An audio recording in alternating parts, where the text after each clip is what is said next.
बिस्मिल्लाहिर्रहमानिर्रहीम। अस्सलामुअलैकुम। मैं हूँ खाना मानसा शहजादी। स्ट्रीम एजुकेशन में खुशामदीद।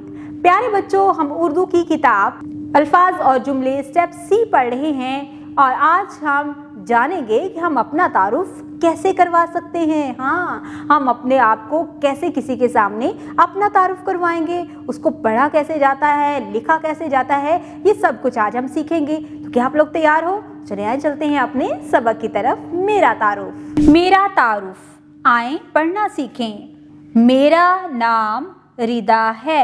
मेरे अब्बू का नाम जावेद है। मेरी अम्मी का नाम हिबा है। मैं इंस्पायर स्कूल शालीमार में पढ़ती हूँ। मैं प्रेप्स जमात में पढ़ती हूँ। मेरा पसंदीदा खेल हॉकी है। मुझे सेब खाना पसंद है। सरगर्मी। अपने बारे में लिखें। प्यारे बच्चों, यहाँ पर कुछ सवाल दिए गए हैं, जैसे आपका नाम, आपने आगे दी गई खाली जगह पर अपना नाम लिखना है।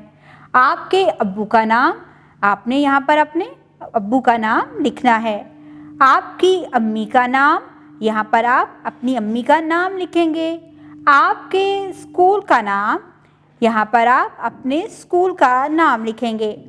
आपकी जमात का नाम, यहाँ पर आप अपनी जमात का नाम लिखेंगे। बराए उसातिज़ा, जमात के सामने अपना तारुफ पेश करें। तुलबा की हौसला अफजाई करें ताकि वो ख़ुद को जमात के सामने मुतारफ़ करवाएं। मतन तख्ता तहरीर पर मुतारफ़ करवा कर तुलबा से पढ़ने को कहें। देखा प्यारे बच्चों, हमने आज सबसे पहले एक तारुफ के बारे में पढ़ा है। उसके बाद हमने खुद से अपना तारुफ, अपना नाम, अपने वालिद का नाम, वो क्या करते हैं, हम कहाँ रहते हैं, हमारा घर कहाँ है, मैं कौन से स्कूल में पढ़ता हूँ, और मैंने सीखा कि मैंने अपने आप को कैसे किसी के सामने तारुफ करवाना है। आपने भी इसी तरह से अपना तारुफ लिखना भी है और लोगों को बताने के लिए भी याद करना है। इसके साथ मैं आपको आपकी वर्कबुक से एक काम देने जा रही हूँ। वहाँ पर आपने अपना तारुफ लिखना है। और फिर उसी तरह से मैं आपको एक और होमवर्क दूंगी जो कि अपने घर से मुकम्मल करके लेके आना है। इस तरह से आप बेहतर तरीके से अपने तारुफ को बयान कर सकेंगे, लिखने के ज़रिए भी और पढ़ने के ज़रिए भी। उम्मीद करती हूँ आपने आज की इस वीडियो से बहुत कुछ सीखा होगा। मज़ीद सीखने और जानने के लिए हमारे साथ रहिएगा। मिलते हैं अगली वीडियो में, तब तक के लिए अल्लाह हाफिज़।